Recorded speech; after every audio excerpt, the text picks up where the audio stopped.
The main issue was to save Pakistan from economic collapse, total economic collapse. And we did that in those 3 years. We consolidated, and then we followed it up in the second stage, 2002 to 2007, where we did whatever I said. We introduced real democracy, we consolidated on our economic gains, and we also liberated the media.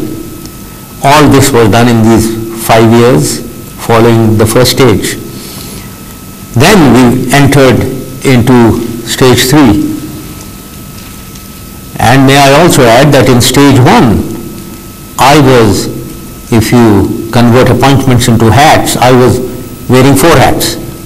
I was the president, I was the chief executive, it's the prime minister, I was the chairman, joint chiefs of staff committee, and I was the army chief. In the second tenure, I was wearing 2 hats, that is the president and the army chief. And in the third stage of transition, I was supposed to go for presidential elections and also shed my uniform, which means then if at all I get elected by the parliament, I was to be only a civilian president. It was in this third stage that we came into problems, and there was a degree of destabilization. That destabilization which we were handling got compounded with the assassination of Benazir Bhutto.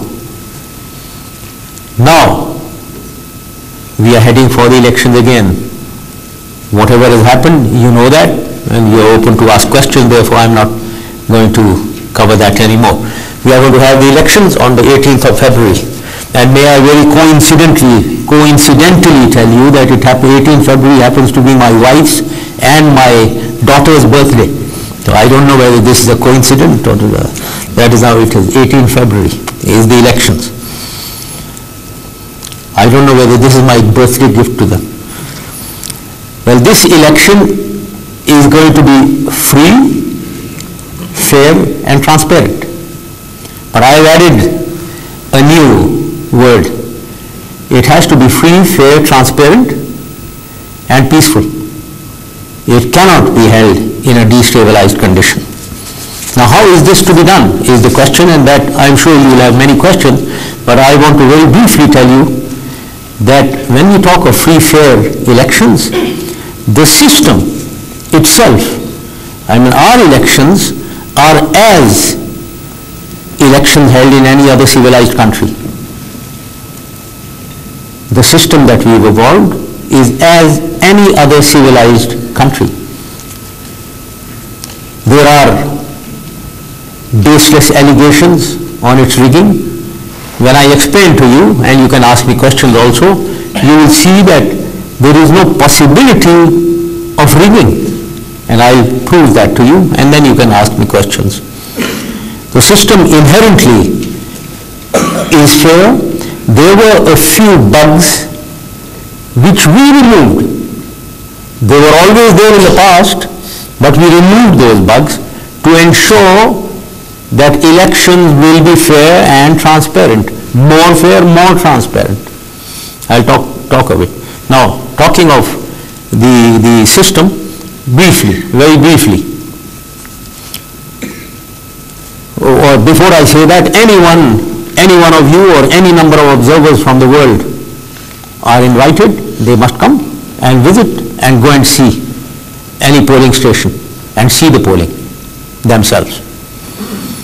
Now, coming to the system, the election is supervised by a very autonomous constitutional body called the Election Commission, which is headed by the Chief Election Commissioner. The Chief Election Commissioner today is a judge of the Supreme Court, a retired judge of the Supreme Court, and that is according to the Constitution. And may I add, he is the most honorable person. If you are keen to know his association with me, I have met him only once when he was put as Chief Election Commissioner and he called on me officially. That is the only time I have met him or spoken to him. even on telephone. The other point that I want to make is that we asked for names from all opposition parties. Give us names. Which Chief Election Commissioner would you recommend? Nobody gave us names. And let me also tell you, we know that many did not give names because they thought if we gave names, we wouldn't be able to blame them for rigging and incompetence or inefficiency or whatever. So therefore, let me assure you that the Chief Election Commissioner is an honorable, fair, just man, very capable to do the job that he's been entrusted with.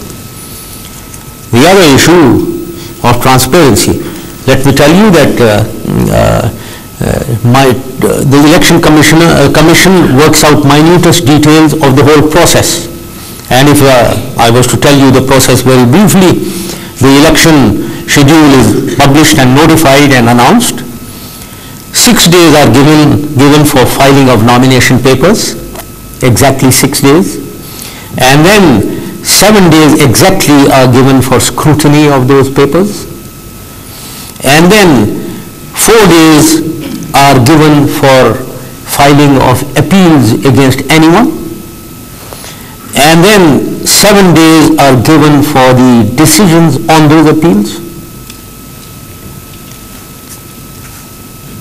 And finally, 1 day is given for any contesting candidate to withdraw his nominations, if at all he or she wants to. And the last 2 days are reserved for publication of the revised final lists of those candidates who are going to contest. There is no change, not a deviation of a day in this schedule. Cannot be. So this is done. Then I would also like to add a number of polling stations are fixed. Today there are about 64,000 polling stations, about. And these polling stations are notified, their exact location, the building in which they will be housed, these polling stations will be, the village and the building. These are notified, no deviation. You cannot, at any stage, anyone can say that this building over there is not very comfortable, let's go across the road and be on the other building. Cannot be done once notified. It leads to fights and it can lead to any kind of turbulence. This is never done. So this is notified, everyone knows which is the polling station. And you can take the notified polling station, whichever one, and decide on wherever you want to go. Because there are a lot of accusations about ghost polling stations. When the polling station is notified, every candidate can detail his polling agent. There are polling agents detailed who sit there inside the polling station. Each candidate has a polling agent who will sit there all the time while the polling takes place. And then the polling staff has to go there and work there, and it has to be established. So therefore, this much for the polling stations. Then a few measures that I said that there were some loopholes which we rectified. 2 points I want to make. One point, that there was never a system of caretaker government before the elections. It is we who decided that to give comfort to opposition, let us go on the system of caretaker government coming into place when the election schedule is announced by the Election Commission. The government goes and a caretaker government takes over. This itself is a proof of our intentions of making it more fair. If not 200% fair, at least 50% fairer than if the previous government was sitting in place, which happened everywhere in the world and which was happening in Pakistan also. So, but we did this change. Then we got involved in what does the opposition think